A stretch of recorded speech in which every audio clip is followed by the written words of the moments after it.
Welcome to Standard Chartered Money Insights, a podcast series by Standard Chartered Bank that brings you market views and insights on the go. Welcome to Cut to the Chase. Today is Tuesday, the 5th of August. I'm Daniel Lam, your host for the podcast.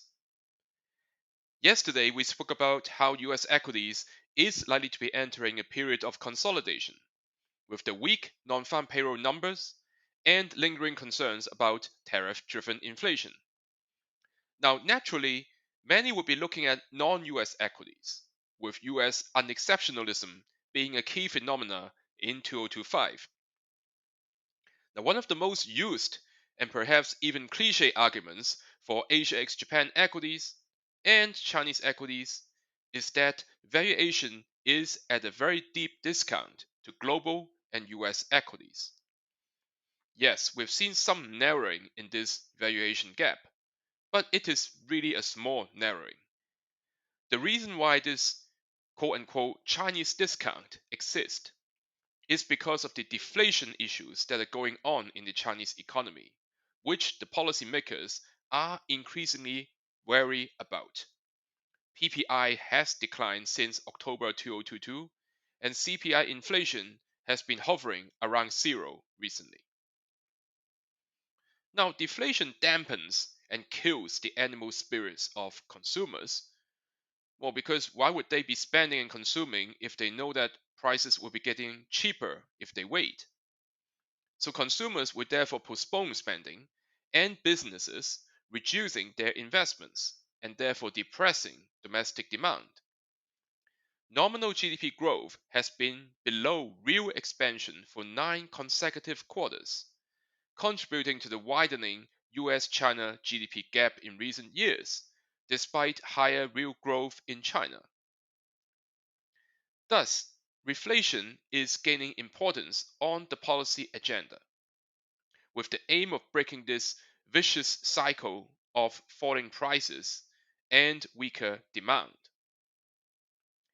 The Chinese government had been attacking the issues by boosting domestic demand, by adopting an expansionary budget, and moved to a moderately loose monetary policy stance this year. However, there seems to be no appetite for a bazooka-type stimulus on efficiency, social equity, and sustainability considerations. Now, we do not believe China will be resorting to zero interest rates, QE, or aggressive CNY devaluation to reverse deflation.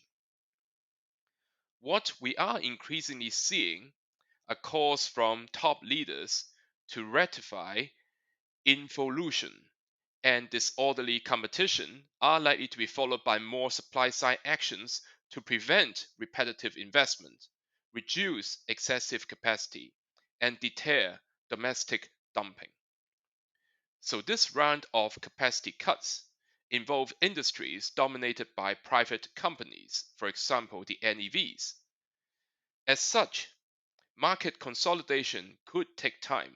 It may take 6 to 12 months before PPI and inflation to turn more positive. But if such effort works, then the economy will be on much healthier ground and will build a stronger foundation for the rally in Chinese equities. That is all from me for today. As always, if you enjoy this podcast, please don't forget to rate and like it. Thanks for listening, and we wish you a happy day ahead.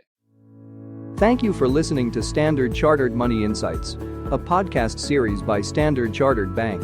For more details, visit Market Views on the Go on our website or click the link in the description.